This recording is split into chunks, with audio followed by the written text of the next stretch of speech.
जंग में कूद रहा फ्रांस, पहले भी कहा था और अब क्लियर हो गया है।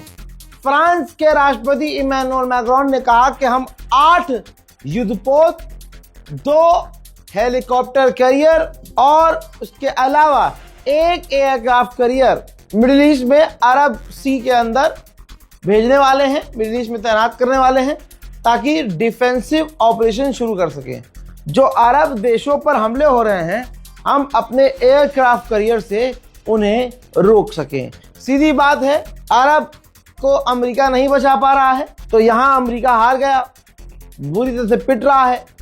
तो अब यहां पर फ्रांस हीरो बनने के लिए जंग में कूद रहा है और ये जंग वर्ल्ड वॉर की तरफ बहुत करीब जा चुकी है। We're also setting up, as we speak, a purely defensive mission. This is a support mission, the purpose of which is to work with other European and indeed non-European states. The purpose, again, as soon as possible, when we pull out of the more intensive part of the conflict, to provide escorts, container ships to gradually reopen the Strait of Hormuz, which is of course a passage for international trade. It also Iran के national security adviser ने कहा है, Larijani ने, कि ऐसा हो ही नहीं सकता कि अमेरिका इजराइल आग लगाएं और इलाके में स्ट्रेट ऑफ हॉर्मुज में शांति आ जाए। उनको ये आग लगाना बंद करना होगा, तभी इलाके में शांति आएगी। ईरान ने कहा है कि हमारा जो कश आइलैंड है, वहां कश आइलैंड में हमारी वाटर चेन है, वाटर सप्लाई है, तो हमारे किसी दूसरे पड़ोसी देश की मदद से उस वाटर सप्लाई मशीनरी को, सिस्टम को कश आइलैंड पर अमेरिका ने निशाना बनाया है। तो यानी एक ऐसा देश का अब नाम आने वाला है जिस पर अब ईरान हमले करेगा। मेरे दोस्तों, अरब सागर में ईरान का एक वॉरशिप था जिस पर अमेरिका ने हमला कर दिया है। देख लीजिए।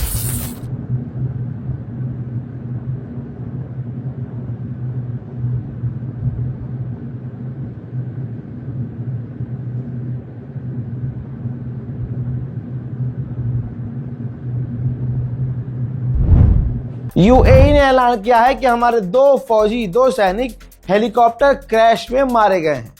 वो हेलीकॉप्टर क्रैश ईरान के हमलों में हुआ, कैसे हुआ इसकी जानकारी अभी नहीं है। कतर ने ऐलान किया है कि हमने 17 बैलिस्टिक मिसाइल्स ईरान की इंटरसेप्ट की है। उधर यूक्रेन भी जंग में कूद गया है। यूक्रेन ने आधिकारिक तौर पर बताया है कि 11 अलग अलग देशों ने हमसे मिडिल ईस्ट से मदद मांगी कि आप हमारी ईरान के ड्रोन को रोकने में मदद कीजिए, लिहाजा हमने अपने एक्सपर्ट मिडिल ईस्ट में भेज दिए हैं। फ्रांस के पास बहुत सारे ऑयल रिजर्व हैं, तो इमैनुअल मैक्रोन ने कहा कि हम जो हमारा ऑयल रिजर्व है उसमें से 20 से 30 ऑयल रिजर्व का इस्तेमाल शुरू करेंगे। वहीं कुवैत ने कहा है कि इराक की जमीन का इस्तेमाल करके, बगदाद की जमीन का इस्तेमाल करके हम पर यानी कुवैत पर हमले हुए हैं। हजरत, अमेरिका शुरू से हर चीज में झूठ बोलता आया है। एक बार फिर से अमेरिका झूठ बोल रहा है। उसने कहा कि हमारा patriot air defence system fail नहीं हुआ, ना हमारे कोई लोग घायल हुए ऐसी घटना में। अमेरिका और जो दूसरे साथी हैं रूस झूठ बोल रहे हैं। लेकिन ये रहा वो वीडियो जिसके अंदर साफ देखा जा रहा है कि अमेरिका का पैट्रियट एयर डिफेंस सिस्टम पूरी तरह से फेल हुआ है और उसका इंटरसेप्टर करीब में ही जाकर सिविलियंस के इलाके में गिरा है, जिसमें बताया जा रहा है 13 लोग घायल भी हैं। लेकिन बहरैन की इस वीडियो को छुपा रहा है अमेरिका और झूठ बोल रहा है कि हमारा patriot air defence system fail नहीं हुआ। आखिर के 10 दिनों में इजराइल के अंदर 50 कार्गो जहाज उतरे हैं हथियार लेकर। ईरान के अंदर सिविलियंस को बिल्कुल गाजा की तरह निशाना बना रहा है इजराइल और अमेरिका। अब आपके सामने मंजर है, तेहरान के अंदर ईरान और अमेरिका ने मिलकर एक एम्बुलेंस को फिर से निशाना बनाया। उधर डोनाल्ड ट्रंप पलट गया है। डोनाल्ड ट्रंप ने बिल्कुल बयान बदल दिया है और डोनाल्ड ट्रंप पर भरोसा मत करना दोस्तों। ट्रंप ने कहा कि मैं जमीनी ऑपरेशन ईरान में नहीं करने वाला और जो नया सुप्रीम लीडर बना है मैं उससे खुश नहीं हूं। और अब मेरा आगे प्लान क्या होगा नहीं बताऊंगा। ट्रंप ने कहा है कि हमने ईरान की पूरी नेवी को तबाह कर दिया है, थोड़ी सी हिम्मत दिखाएं टैंकर और उस इलाके को क्रॉस करें। अब जो ईरान की ताकत है, पूरी ताकत लॉन्चर्स वॉन्चर्स सब लेके सिर्फ 20% है, तो टैंकर हिम्मत दिखाएं और इलाका क्रॉस कर लें। वहीं ईरान ने आधिकारिक तौर पर कहा है कि अमेरिका सिर्फ और सिर्फ इजराइल को बचा रहा है, अरब को नुकसान पहुंच रहा है, अरब से उसका कोई लेना देना नहीं है और अरब को नुकसान पहुंच भी रहा है। अमेरिका को सिर्फ और सिर्फ इजराइल की ही पड़ी है। हजरत मोहतरम, उधर सऊदी अरब में 7वां अमेरिकी फौजी मारा गया है। ईरान के जनरल कमांडर की माने तो वो कह रहे हैं कि इस जंग की हम 10 साल से तैयारी कर रहे थे। ईरान के विदेश मंत्री ने कहा कि जंग को 9 दिन हो चुके हैं, तेल के दाम डबल हो चुके हैं, अमेरिका हमारे न्यूक्लियर फैसिलिटी, ऑयल फैसिलिटी और सिविलियंस फैसिलिटी को निशाना बनाने वाला है और बना रहा है। लेकिन हम भी ऐलान कर देते हैं कि अमेरिका और इजराइल के लिए, दुश्मन के लिए आने वाले समय में और सरप्राइज आने वाले हैं और हम जंग के लिए तैयार हैं। तेल अवीव के अंदर, इजराइल के अंदर आले यहूद भागना ऐतिहासिक तौर से शुरू कर चुकी है। जैसे बाप दादाओं ने किया वैसे आले यहूद आज कर रहे हैं। इजराइल के international airport Ben Gurion airport पर लाखों लोगों का मजमा है और भाई यहूदी लोग इजराइल छोड़कर भाग रहे हैं। यकीन नहीं आ रहा तो देख लीजिए।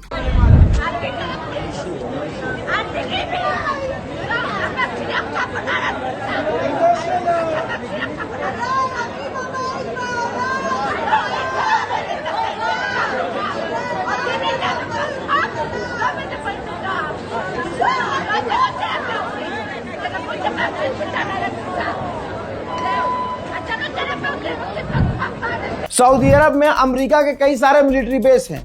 खबर यह है कि उनमें से अमेरिका अपना एक अमेरिकी मिलिट्री बेस सऊदी अरब में खाली करवा रहा है। ईरान ने खुर्रम शहर 4 मिसाइल दागी थी और यह मिसाइल दागने से पहले अमेरिका 11 मरतबा कह चुका है कि हमने उनके लॉन्चर्स तबाह कर दिए हैं।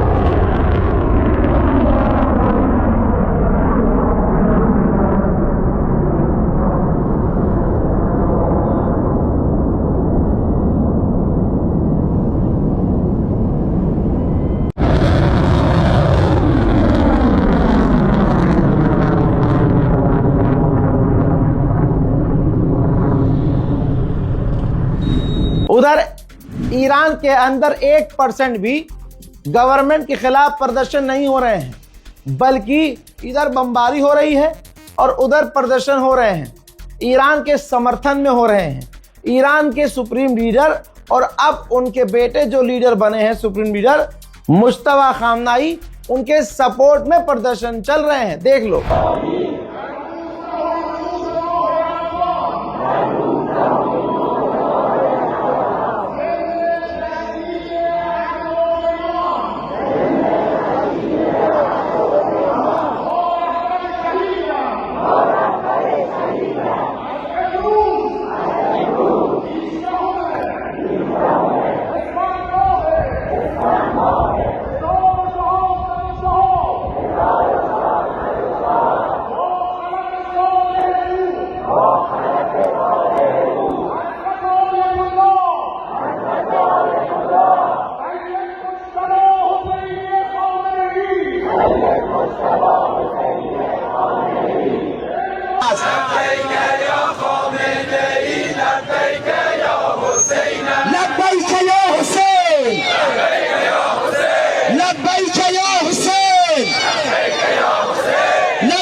अजरबैजान को ईरान ने क्लियर कर दिया है और हो सकता है कि अजरबैजान ने कुछ चीजें खुद पता कर ली हों।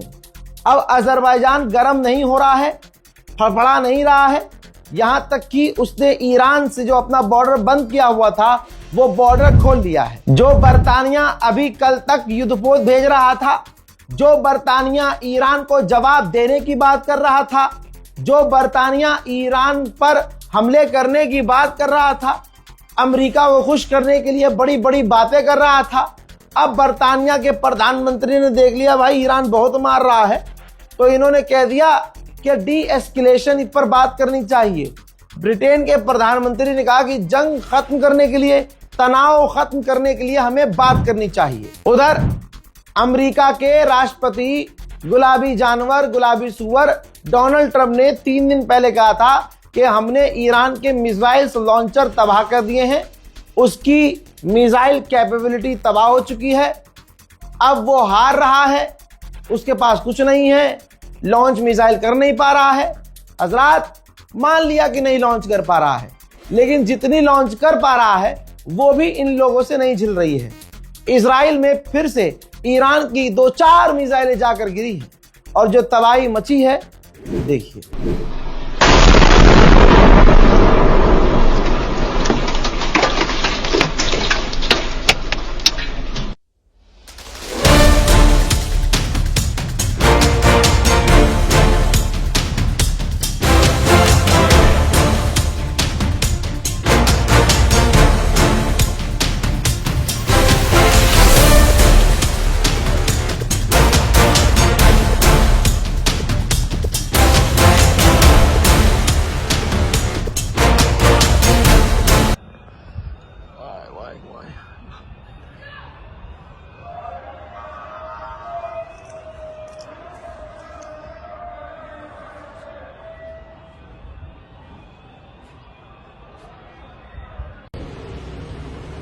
נפילה ברמלה, בלי אזעקה, בלי כלום. הייתה נפילה.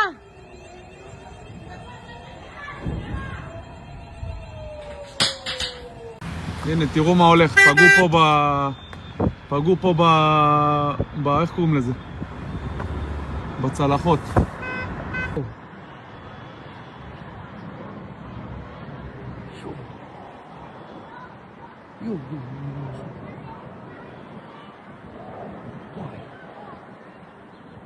המטוס עושה פה שינוי כיוון. וואי כמה.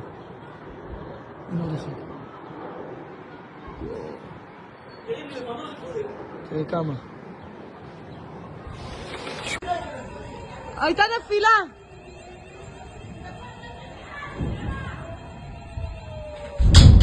मेरे दोस्तों, अब यहूदी चुप नहीं रह पा रहे हैं। जो इजरायली लोग हैं अब वो सोशल मीडिया पर लिख रहे हैं और देखिए कई लोगों में से एक यहूदी ने ये लिखा है कि ईरान के मिसाइल्स हिट हो रहे हैं, बाहर धमाके हो रहे हैं, हम बंकर में छुपे हुए हैं, हम मिसाइलों को रोक नहीं पा रहे हैं, ईरान की मिसाइलें गिर रही हैं, कई दिनों से हम बंकर में हैं और बंकर से बाहर नहीं जा पा रहे हैं। हालात ऐसे हैं कि आप देखिए अंडरग्राउंड बेसमेंट में मेट्रो स्टेशन के अंदर यहूदी जिंदगी गुजारते हुए नजर आ रहे हैं। मेट्रो स्टेशन में यहूदी सो रहे हैं। ऐसी हालत ईरान ने कर दी है इनकी। इजराइल पर जो ईरान के मिसाइल और ड्रोन गिर रहे हैं उनको छुपा रहा है अमेरिका और इजराइल, छुपा रहे हैं, दोनों ही छुपा रहे हैं, नुकसान नहीं दिखा रहे हैं। लेकिन एक बड़ा अपडेट आया है, ईरान के हमलों में एक और यहूदी की इजराइल में मौत हुई है। अमेरिका के विदेश मंत्री ने कहा कि अब हमारा मकसद यही है कि हम उनकी फौज, उनकी नेवी, उनकी मिसाइल्स, उनके ड्रोन, उनके हथियारों को खत्म कर दें ताकि दुनिया सेफ हो जाए। यही अमेरिका का राष्ट्रपति एक दिन पहले तक कह रहा था कि हमारा मकसद है कि हम ईरान की रिजीम गिरा दें। डोनाल्ड ट्रंप हमले से पहले कह रहा था हमारा मकसद हम रिजीम गिरा दें और रिजीम गिरते ही सब कुछ सही हो जाएगा। हजरात, इनके गोल क्लियर नहीं है, इनका मकसद क्लियर नहीं है। अब ये कभी कुछ कहते हैं, कभी कुछ कहते हैं, सबके अमेरिकी ऑफिशियल्स के चेहरे अगर आप देखेंगे उजड़े उजड़े नजर आ रहे हैं। The goals of this mission are clear, and it's important to continue to remind the American people of why it is that the greatest military in the history of the world is engaged in this operation. It is to destroy the ability of this regime to launch missiles, both by destroying their missiles and their launchers, destroy the factories that make these missiles, and destroy their navy. Israeli official ने कहा कि Iran surrender नहीं करेगा। हमें जब तक Iran में government गिर न जाए तब तक लड़ना पड़ेगा। हाँ, डोनाल्ड ट्रंप अगर कोई डील का ऑफर कर दे तो हो सकता है ईरान और ईरानी डील कर ले। इजरायली ऑफिशियल ने यह तक कह दिया भैया कि हमें नहीं पता कि ईरान की रिजीम कौन चेंज कर सकता है, हमें पता नहीं। मोसाद फेल हो गया दोस्तों, CIA फेल हो गया दोस्तों, ब्रिटेन की एजेंसियां फेल हो गई दोस्तों, और आज इजराइल का ऑफिशियल कह रहे हैं कि भैया हमें नहीं पता कौन रिजीम चेंज कर सकता है ईरान में, हमें नहीं मालूम। मेरे दोस्तों, इस रिपोर्ट को शेयर कीजिएगा। आपके सामने वो मंजर दिखा रहा हूं जो आपसे वादा किया था मैंने, वो पूरा किया है। मैंने कहा था लोगों से कि 9 मार्च को पहुंचिएगा। एक आवाज पर 6 घंटे पहले सिर्फ मैंने बोला और लोग वहां पहुंचे, ईरान एम्बेसी में पहुंचे, हजारों की तादाद में पहुंचे। वहां जाकर अपना शोक व्यक्त किया, कॉन्डोलेंस बुक में उन्होंने अपनी राय लिखी, एक एक व्यक्ति ने अपनी राय लिखी। लोग राजधानी दिल्ली से भी दूर दूर से लोग आए थे। मैं उन सभी का शुक्रिया अदा करता हूं। ईरान के एम्बेसडर से मुलाकात हुई, कई तरह की उनसे बात हुई और उन्होंने बहुत सारी चीजें बताई भी जो मेरे लिए नहीं थी। एम्बेसडर से मिलना बिना अपॉइंटमेंट के यह आसान नहीं होता, लेकिन यह आप लोगों की मोहब्बत की ताकत है कि अगले को सोचना पड़ गया कि ऐसा कौन आया है जिसके एक बार कहने पर हजारों की तादाद में लोग वहां पहुंचे। मोहतरम हजरात, आप सभी का मैं जिंदगी भर अगर शुक्रिया अदा करूं तो मैं वो पूरा नहीं कर पाऊंगा। आप सभी का तहे दिल से बहुत बहुत शुक्रिया। फिलहाल के अपडेट में इतना ही। वस्सलाम।